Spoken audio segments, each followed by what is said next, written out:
Supreme Court of Florida is now in session. Please be seated. The court will now take up the third case on our docket today, Booker versus the state of Florida. May it please the court. My name is Megan Long. I'm with the Public Defender's Office for the Second Judicial Circuit, and I represent the petitioner, Reginald Lee Booker III. I reserve 5 minutes for rebuttal. Your Honors, this court has already determined that the 22-point rule sentencing statute is unconstitutional, and today the issue before the court, it's a certified question of great public importance, is what is the remedy for that? Before I get to my argument on the remedy, I want to address the state's motion to dismiss. This issue is not moot just because my client has completed his 4-year prison sentence. This issue is going to keep coming up.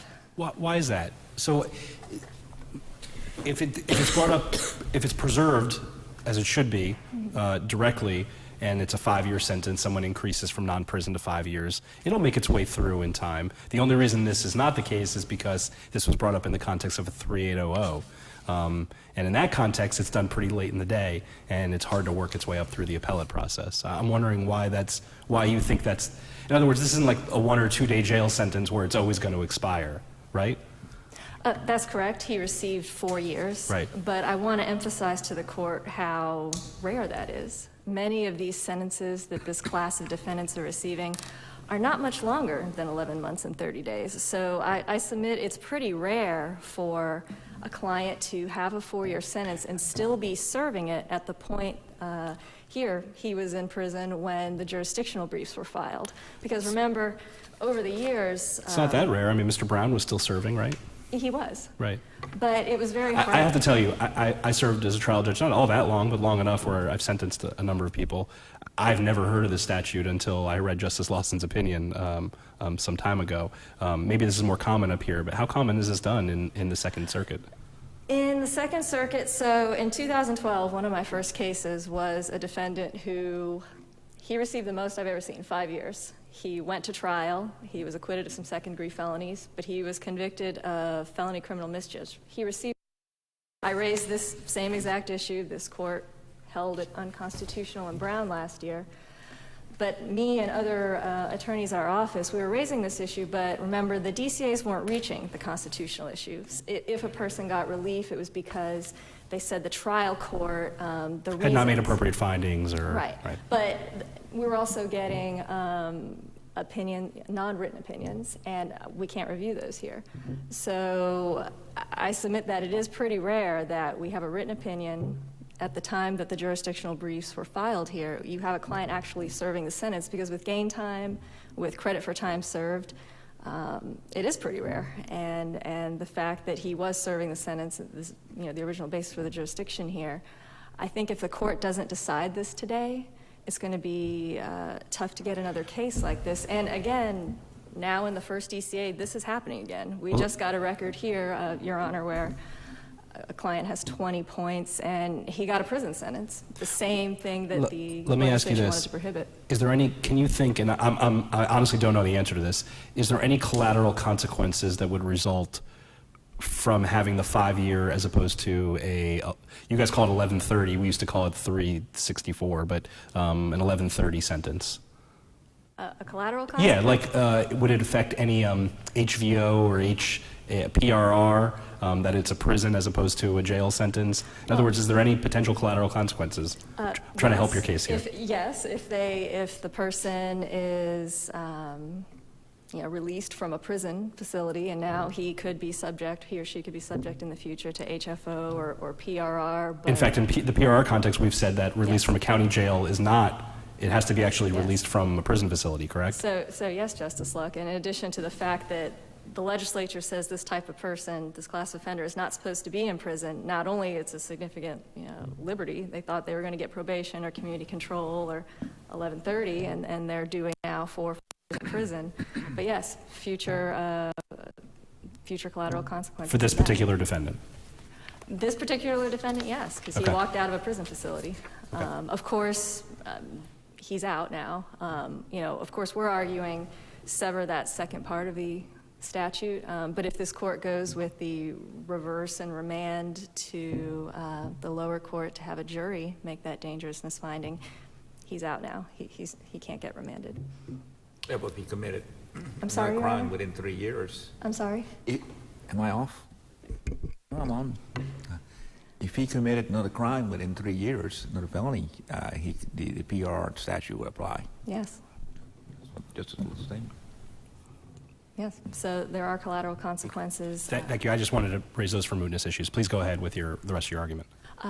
So I've supplemented the authority. I believe this case is still properly before the court. It needs to be decided today. Lower courts need guidance. And as I told Justice Luck, we just received a record in our office where now trial courts are doing exactly what the legislature did not want them to do. They're giving people with 22 points and under prison sentences. So the very discretion that the legislature took away in 2009, in the first DCA, the trial courts have that back.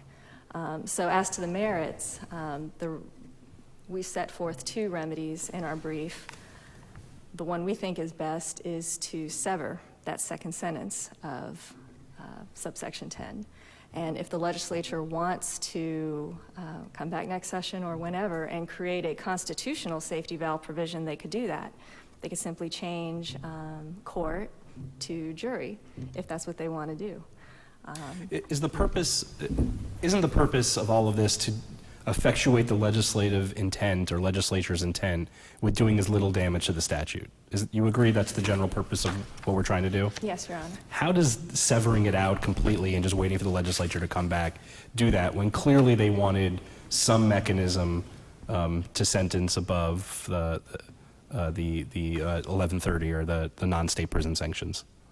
Justice Luck, I don't know from the legislative history that it's clear that they wanted to have this safety valve provision such that they wouldn't have passed the first part of the statute without it. Well, we know they put it in. Right. They put it in. But I mean, even more than that, I mean, yes, I think the chief is exactly right. But even before that, as I understand it, and please correct me if I'm wrong, it existed like it is now, meaning it was always 0 to 5, essentially. Well, And- the statute didn't exist till 2009, but under the criminal punishment code, Right. a third-degree felony, it's 0 to 5 years. Right. So obviously, yes, Chief Justice Kennedy, So it's in there. So it was always 5, and then what happened is the legislature said, well, you know, for 5 really isn't appropriate for some things, but we want to leave a safety valve for trial judges to do so for worst-case scenario defendants. For those that are dangerous. And so we're saying, no, it's capped here, but the trial judge can do so if certain findings are made, right? Well, I disagree Okay. on the legislature worrying about dangerous offenders going out in the community under the statute, and I'd refer the court to that legislative analysis. It's a budget bill. It's cited in the state's answer brief. If you print out all of it... I understand that, but the statute itself says that a trial judge, based on a finding that defendant is a potential danger, Yes. that they could sentence more than that, correct? Yes. That's pretty good evidence of legislative intent that they cared about those who potentially were dangerous to the community, right?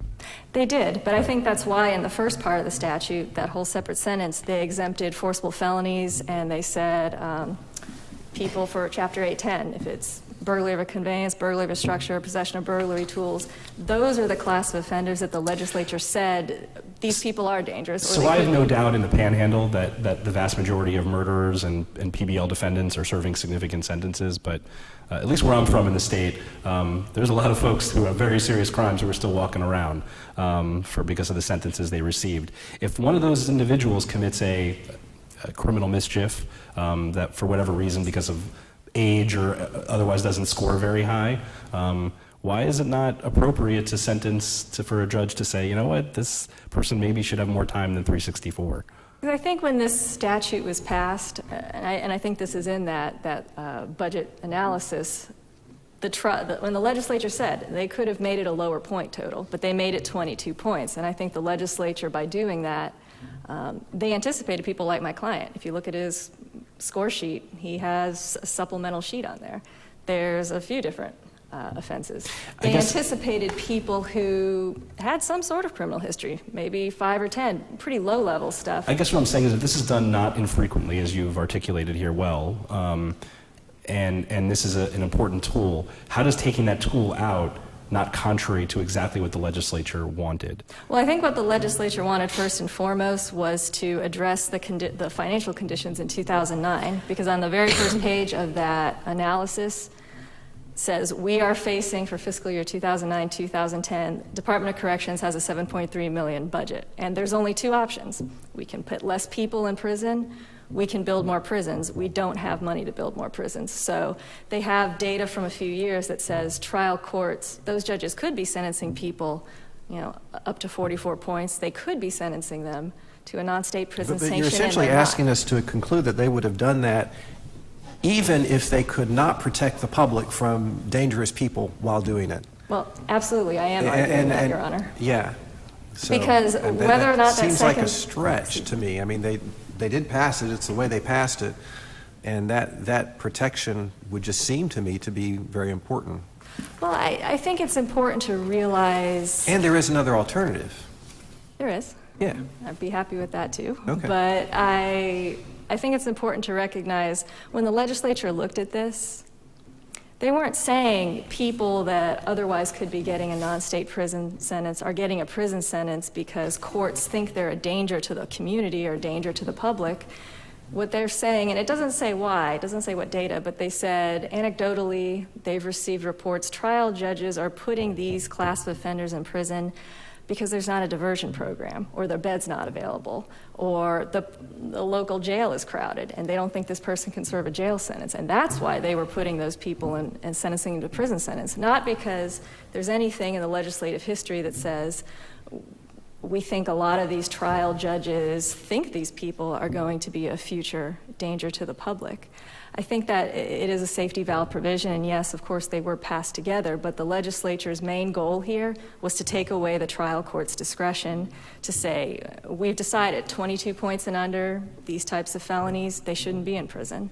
Isn't the second remedy that I believe both you and the state bring to us one that seems to effectuate the concern for those that are truly dangerous, and yet provides the Sixth Amendment Apprendi right, which we're all concerned about, Yes, and that Your Honor. is having a bifurcated trial or having some sort of jury finding that the judge then within its discretion can decide to impose or not impose. Yes, Your Honor.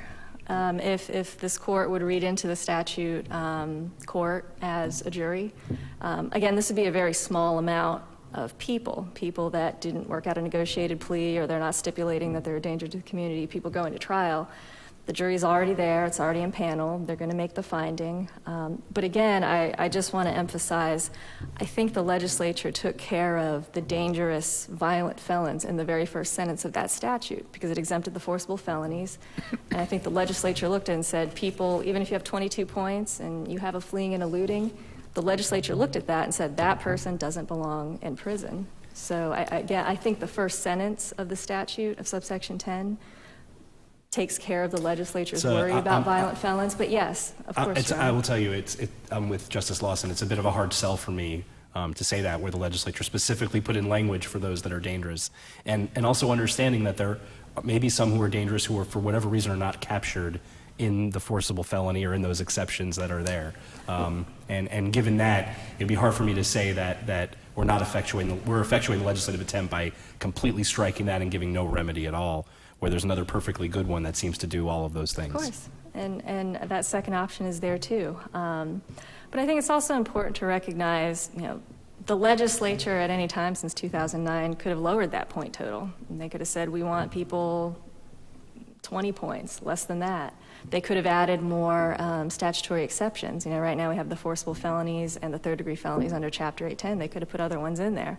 The legislature didn't think that was a problem at the time that it was written, and I think the lack of legislative action and sense of adding more felonies. I think the primary purpose, it's to save money and it's to take away the trial court's discretion. So, of course, we would be happy with that second option as well, but I think the violent felony offenders that Judge Makar was worried about too, below, I think the statute precludes that. Just the first, right in the plain words of the statute, precludes those people from getting non-state prison sanctions in the first place. I'll reserve the remainder of my time for rebuttal.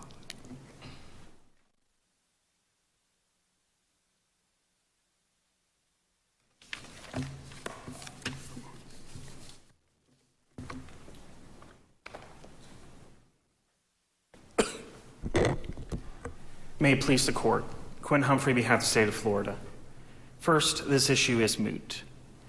The defendant, the petitioner, was released from prison in December 2018.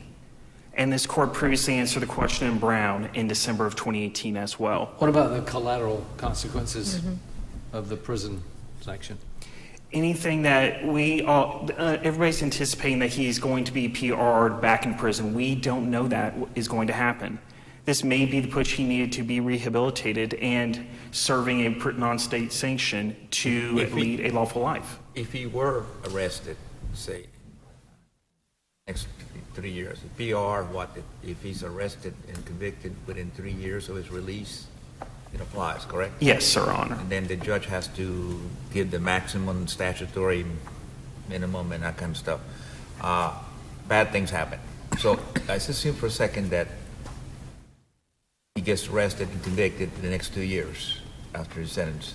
How would he raise this, that this statute was not properly decided? This case was not properly decided. What he could do is he would look at his sentence at that point and argue that it raised any issues that he has in his present case. The fact remains is that it is well settled that when you have completed your sentence, you can't go back and revisit it. Absent collateral consequences. Absent collateral consequences. You would Yes, agree Your with that? Yes, Your Honor. But there seems to be a few here, so PR is one of them. Potentially. But the other one is, forget even just if he's arrested again and it's PRR, let's say it's not a PRR qualifying offense for which he's arrested, or let's say it's further down. This scores higher because of what he got, correct? Potentially, Your Honor. Right. So, I mean, this stays with him for the rest of his life, does it not? Yes, Your Honor. So how is it not, as to this particular defendant, moot whether he gets 1130 or 4 years in state prison? It is. The fact remains still that he was convicted of a felony, that he's going to get points from that regardless. And it's the fact that assuming that he would reoffend, we don't know that. Then it may cause an issue for him, but it may not. We don't know. We're speculating at this point. We're frequently not going to know exactly how collateral consequences may play why they're out. collateral. Isn't that the case? That's kind of in the nature of it. Depends on what happens. And there could be potential collateral consequences. There could be, very well be, but the fact remains that just like in Brown, this court the prior incarnation of this court refused to consider a possible remedy because Brown was released at the time during the appellate process. We had the exact same situation here. This case came up in the pipeline with Brown, and the defendant was released during the appellate process. So we know it's capable of repetition and capable of, once again, evading review. We don't know that, Your Honor. Well, of course it is. Well, the problem is that when this case and Brown came up at the same time, Brown came in the 5th, this one came up in the 1st. And the big question was, does Apprendi, Blakely, and his progeny apply to 7750E2 subsection 10? This court answered in Brown, yes. What we have here now is we have a case that's in the pipeline, but we don't know if it's capable of repetition because we have yet to see the effect of Brown percolate up from the trial courts through the DCAs to see if there is in fact an issue that's worth remedying. We don't know. There may be defendants, there may not be defendants that have to face this issue. Brown and Booker both came up at the same time. I mean, the first question, and the certified question of great importance is unconstitutional as applied to Booker? We know the answer to that is going to be yes. And the second issue, he is out. Using the logic from Brown and from prior court decisions, we know the issue is not going to be able to be resolved at this point. And the issue that the legislature apparently was most concerned about was the year-and-a-day sentences that I'm pretty confident were routinely being given and transferring costs from from the counties to the state to house inmates on these lower-level felonies. And if that continued, it would never be reviewed, correct? Well, Your Honor, that with the first question resolved, we now have a much more streamlined process to go through on appeal. And so it can reach the District Court of Appeals and be handled by them appropriately before and then potentially Except by under the Supreme first Court. district cour's decision, there's no remedy anyway. So there's a constitutional violation with no remedy. Well, the first District Court of Appeal did reach a remedy in Booker, which was statutory revival. And looking at the array of remedies before the court, the remedy that does not work is the one the defendant repeatedly advocates for, which is to strike the second sentence of 775082 subsection 10 and create an open field where everybody gets a non-state sanction.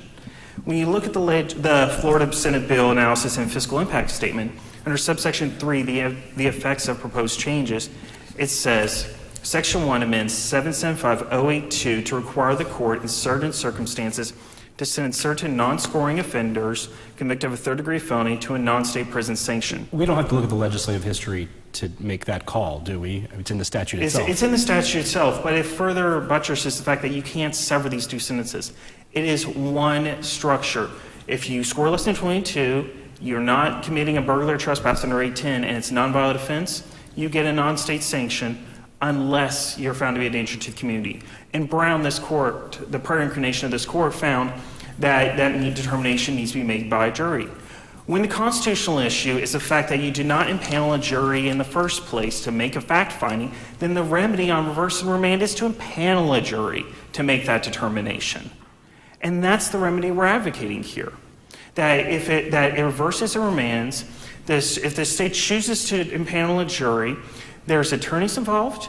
This court would use an inheritance authority to make a jury instruction and a verdict form. The state has to hold its burden beyond a reasonable doubt. And at that point, if the state does meet its burden, that if the trial court would then may impose a sentence that is in line with the jury's decision, but it is bound by the determination of dangerousness. That gives effect to not only Brown, but it gives the petitioner and other defendants the greatest possible constitutional protections available to them.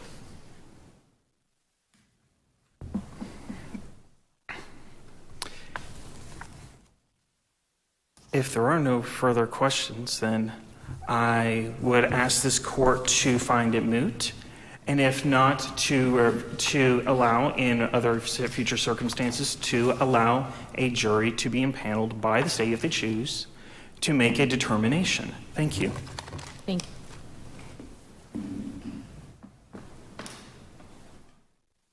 I'd like to briefly address, Justice Luck, the second remedy that we've advocated for in our brief. I'd like to talk about the Del Val case briefly. I cited it for the proposition that this case is not moot in response to this court's order about the motion to dismiss.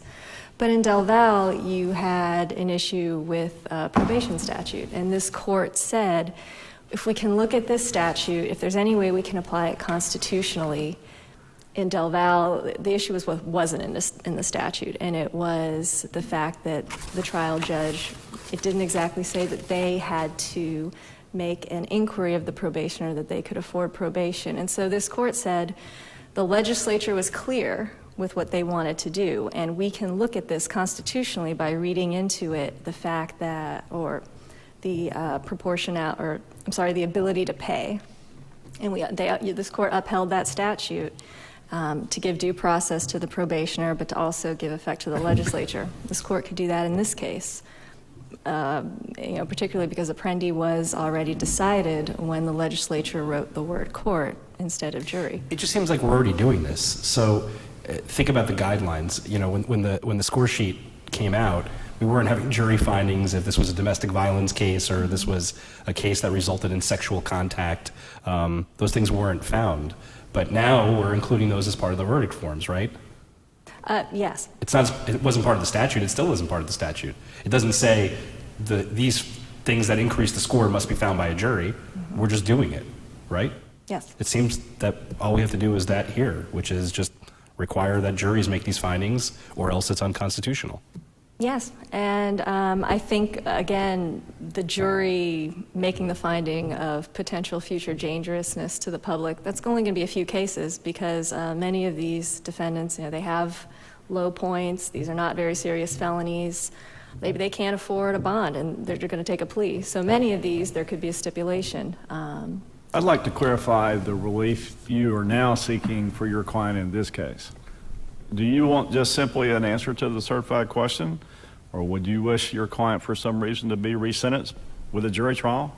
Where are you at on the relief for your client? For in this my case? client, there is no relief. He's done his sentence. He's out. There's no collateral relief that you want somehow some other proceeding to address for your client in this case?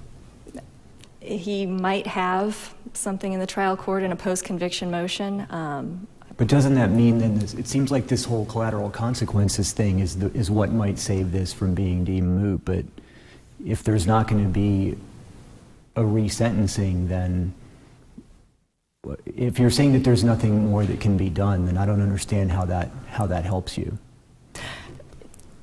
In terms of the second, Assuming we go with option 2. Sure.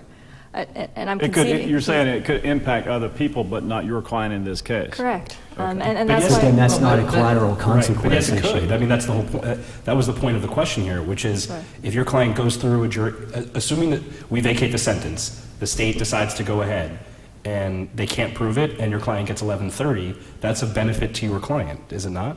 Yes. You just don't want to risk the 5 years, right? Well, assuming he's going before the same trial judge, Assuming all of that. You don't want to risk the 5 years, right? I wouldn't want him getting more. I understand. That's the issue. So I guess what Justice Polston and I think Justice Muniz and the Chief are asking is, don't you have to fish or cut bait? In other words, you can't have it both ways. It's either not moot because there's collateral consequences, in which case you have to advocate for a resentencing, or it is moot because your client served a sentence and there's nothing more that anyone can do here, right? For the second option? Yes. But again, I'm advocating for. I know, but for the second option. I don't think he should have had anything in the first place. So if he was remanded to the lower court, if this said, okay. What happened, what happens afterward? Whether there's going to be, what the nature of the proceedings would be if we find that the state would be entitled to impanel a jury. That's something that would be, you'd have to talk with your client about, and you talk with, and then that would be worked out then, right? I mean, does that have to be decided now? Yes, I would have to consult with my client. But again, the sentence that he already received, this illegal sentence, this unconstitutional sentence, it's done. In terms of the collateral consequences yet, but I don't think that if this court decides the option of let's have a jury decide these issues, he's done. I don't think he's going back and getting more. What was the last thing you said? If we decide a jury trial is appropriate, what? A jury would be appropriate to make the finding of dangerousness to the public. Of course, again, I'm saying that anything for any person under 22 points, this court should uphold the intent of the legislature and say, even for people who had already finished their sentence and all the ones that we're getting in the future, they shouldn't get a prison sentence. They have to do the non-state prison sanction to give intent to the legislature. But as far as having to decide this now, I mean, what's the current status of your client's sentences? Has it been vacated, or is it? He served it all. I He's out. understand that he served it, but It's not vacated. okay. So, in order to get back to sort of square one, I think. I mean, if we dismiss the case, then the sentence stays, unvacated. If we go ahead and keep the case and resolve the issues, then the sentence would be vacated, but there would be the possibility of a resentencing. Yes. Is that right? And you're okay with that? I think for my client, I don't think he's getting any more time. He's But going to get you the same understand the risk of that if he goes and they have a jury trial and there's a finding of dangerousness, the trial judge, because it's a vacated sentence, has the option of sentencing to 5 years, right? If there's a jury trial. Right. Well, not this trial court. If it's the same judge, Because they've already that sentenced judge has before. already looked at all the sentencing options and he chose 4 years. Right, so assuming we sign it to a different judge. Assuming it's a different judge Yeah. and assuming there's no plea worked out, Right. he could get 1 more year. But may I ask a question? If we dismissed it as moot, wouldn't it go back to the first DCA's original opinion, which reversed and remanded for the sentence to be vacated as unconstitutional? Yes, but it's done. But then, of course, the first DCA, the law is For everybody else, No, I okay. understand that. Yes. I'm just Yes, Your Honor. procedurally trying to understand where yes, we Your are. Honor. But I think the first DCA certified this question because for everybody else now in the first DCA, they're getting 0 to 5 years. Okay. I mean, if you're not, I don't read your argument as asking for relief for your client. So I think that in light of that, I would say that this is moot. But appellate courts consider, and this court has many times, questions of great public importance that are moot because they're capable of coming back, and this is the second one that we've had, and the state probably needs an answer. We're not deprived of jurisdiction. We could answer the question and not order any relief, right? Well, answer the second part of the certified question, what is the remedy? Yeah. But no relief for my client. Right. Yes, this court could say the First District Court of Appeals stands. And I mean, just because it's moot doesn't mean we can't decide the case. Of course. I don't Okay. think it is moot because of the certified question. Well, of great if you're public not importance. asking for relief, then it's moot in this case because, Well, I think the supplemental authority that I cited to, and this goes to your point of opposing counsel, if this can keep happening and keep evading review, Right. and a lower court has said this is really important, we need it decided for all these defendants who are similarly situated Yeah, I going understand. forward. As long as it's that certified question of great public importance, it's not moot. We need a resolution. So if your honors have no further questions, I'll conclude by saying this is the case to decide this issue.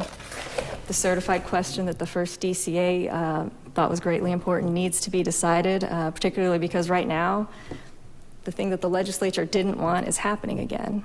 People with under 22 points and under are getting prison sentences now, and the rest of the state needs guidance on it. Again, I would ask that the court sever the unconstitutional part of the statute. If the legislature decides it wants to create a constitutional safety valve provision, it could. Otherwise, the second one, and both of those options would honor the intent of the legislature. Thank you. Thank you both. We thank you both for your arguments. The court will now stand in recess. All rise.